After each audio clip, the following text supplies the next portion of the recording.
Здравейте, приятели на Angel Tarot! Продължаваме с вариант 2 на тема дали ще се изпълни моето желание, какво ми пречи или ми помага по пътя към неговата реализация или неговото осъществяване.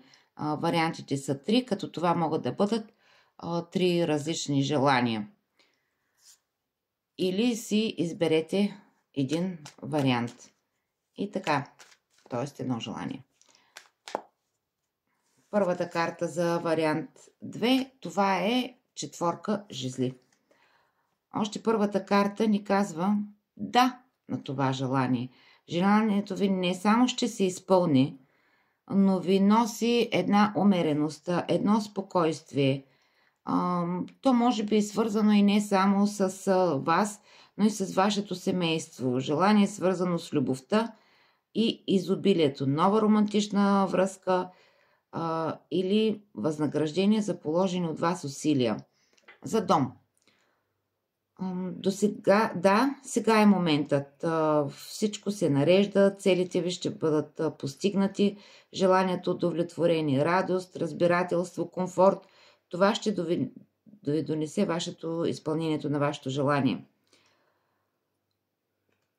Укрепете позициите си. Придържайте се към необходимото и същественото по пътя на материализирането на желанието, което искате. Не се отклонявайте и не позволявайте на никой да ви разобреди. Движете се просто напред. Следващата карта за вас, това е баща на камъните. Изключително красива карта.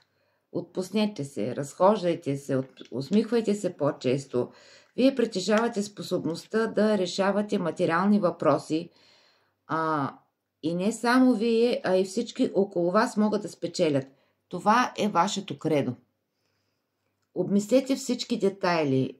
Изчакайте решението да озрее във вас и действайте.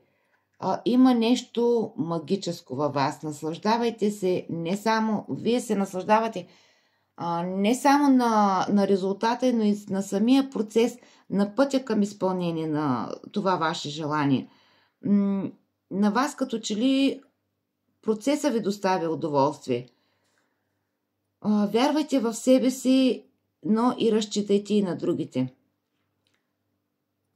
Ако разчитате на подкрепата на високостоящ, то вие ще имате. С всички тези ваши качества, които изброиха до сега, то няма как да получите отказ или да не ви бъде помогнато. При вас идва издигане, нарастване на благосъстоянието, заемане на по-висок пост или позиция в обществото, безопасен съюз, дали в личен план, дали в бизнес план. И една емоционална удовлетвореност. Следващата карта за вас е двойка меч. Двойка меч. Ето отново картата на мира, която ни говори че ще постигнете един просперитет, един мир.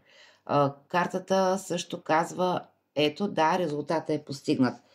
Идват ви освобождение от обременителни задължения, разрешаване на задачи и приятелства, край на битките, като померение на две гледни точки.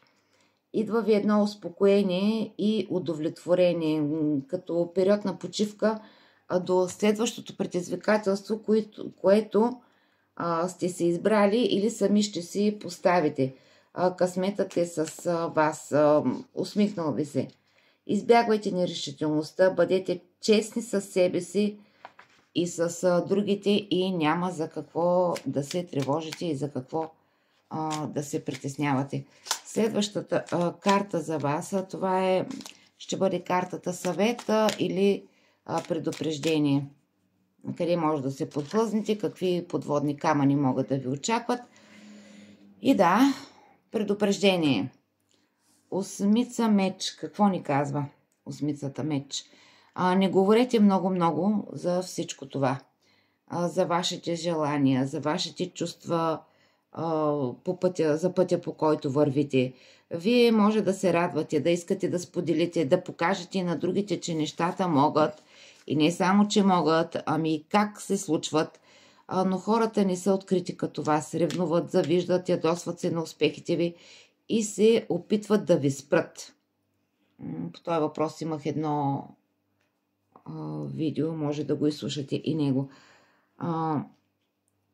Да ви навредят, дори само с мисъл, когато тя е силно концентрирана и негативна, могат да ви забавят, разклатят. Дали ще ви спре това? В никакъв случай няма, просто могат да ви забавят.